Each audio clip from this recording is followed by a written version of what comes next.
shelter is different from other shelters in many ways. Optically, from the outside, it looks stunning.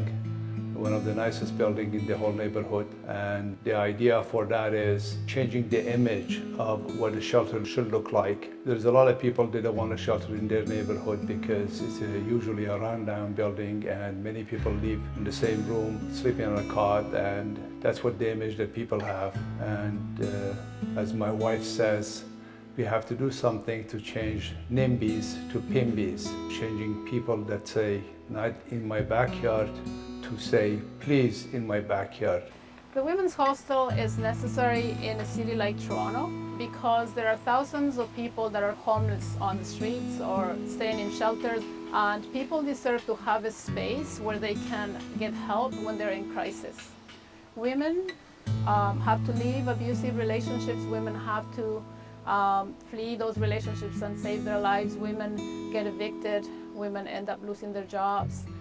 They have the right to have services and spaces where they're safe, where they can get food and stuff to support them.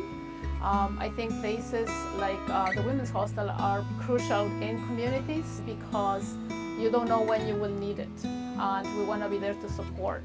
For this new space, I'm hopeful that the women will be able to see that they are welcome, that this is a safe space, that while many of them will have their own private individual rooms, they'll have a place that they can retreat to, because we all need that sometimes.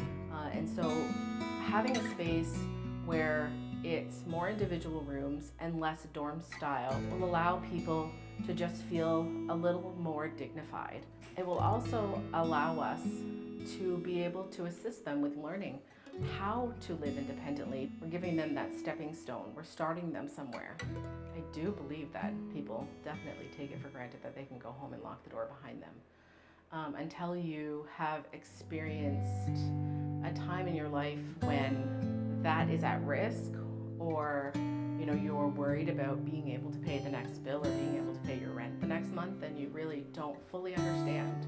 And so for our women, having this new space and having a space that they can potentially call their own, even if it's just for a little while, that's sort of the biggest thing that I'm hopeful for, because they deserve that. No matter what their life, no matter what they've been through, they deserve a space that they can call their own, whether it's for a month or a year.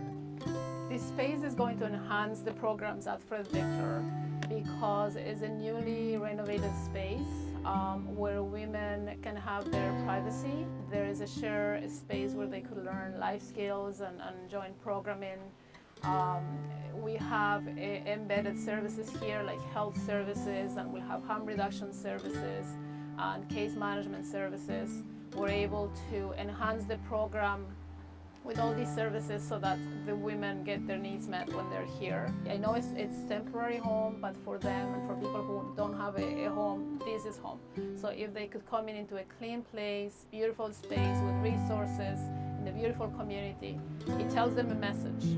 They're being treated with dignity, and they deserve to have a space like this to get back on their feet. And then, hopefully successfully we'll transition them into housing and they will remain housed.